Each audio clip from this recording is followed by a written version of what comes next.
Խոսելու եմ հրազենի տարբեր մոդելների մասին եւ նրանց հետ կապված հետաքրքրաշարժ փաստերից։ Դե ինչ, սկսեցինք, իսկ դուք գիտեք, գնացինք։ Հրազենների պատմությունը։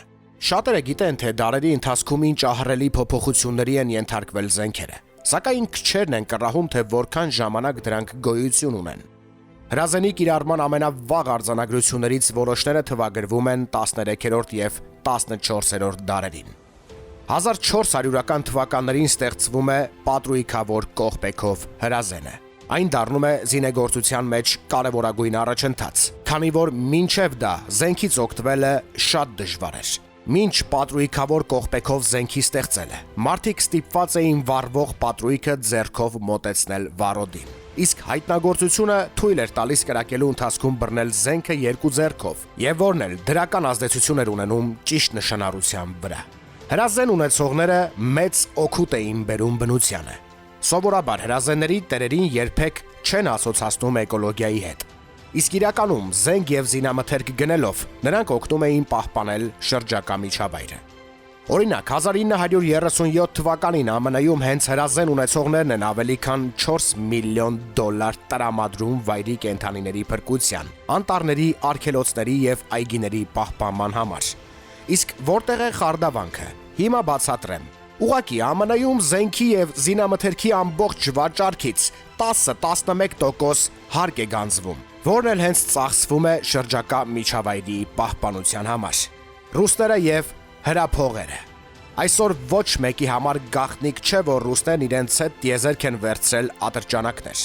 Այս տիպի 82 մոդելի ատրճանակները, որոնք թողարկվել են 1986-ից 2007 թվականներին, նախատեսված են եղել տիեզերագնացներին արջերից պաշտպանվելու համար։ Այն դեպքում, երբ վայրեջքի մոդուլը հանկարծակի ընկնի հյուսիսային փշատերև անտառում։ Ինչպես նաև Սովետական միությունը ստեղծում է Gatling GC-H630 մոդելի նման ավտոկանոն, որը նախատեսված էր ինքնաթիռների մեջ տեղադրելու համար։ Սակայն ցավոք հրանոթի վիբրացիան կարող էր հանգեցնել ինքնաթիռի վթարի։ 3 նախատիպեր անհաջող վայրեջք են կատարում, քանի որ GC-H630-ի վիբրացիայի պատճառով խցանված է լինում շասիի կանգնակը։ Ֆոտոխցիկով ատրճանակը 1938 թվականին ի հայտ է գալիս ատրճանակի տեսքով մի շատ հետաքրքիր նորամուծություն՝ ֆոտոխցիկով համակցված Colt 38 Special կցված ֆոտոխցիկով։ Ամեն անգամ ատրճանակի ձգանը քաշելիս ֆոտոխցիկը նկարում էր։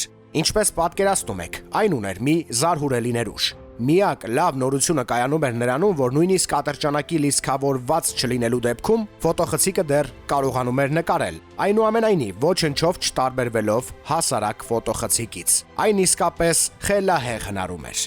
Պիկասո։ Պաբլո Պիկասոն 20-րդ դարի ամենահայտնի եւ աղմկահարույց նկարիչներից մեկն է։ Ավելի քիչ հայտնի է նրանով, ինչով որ զբաղվում էր հանգստի ժամանակ։ Պիկասոն ուներ մի ատրճանակ, որը սովորաբար լիցքավորում էր դատարկ փամփուշտներով։ Երբ ինչ-որ մեկը հարցնում էր Պիկասոյին, թե ինչ է պատկերված իր նկարներում, խոսում էր գեղագիտության վերաբերյալ իր տեսությունների մասին կամ անարգում էր Փոլ Սեզանի հիշատակը, ապա նկարիչը դատարկ փամփուշտներով կրակում էր այդ մարդու վրա։ Այսօր արդեն հայտնի է, որ փամփուշտները դատարկ էին, սակայն այդ ժամանակ մարդկանց համար դա ակնհայտորեն զվարճալի չէր։ Տարօրինակ օրենքներ։ Աշխարհում գոյություն ունեն բազում տարօրինակ օրենքներ։ Զենքերի մասին օրենքները բացառություն չեն։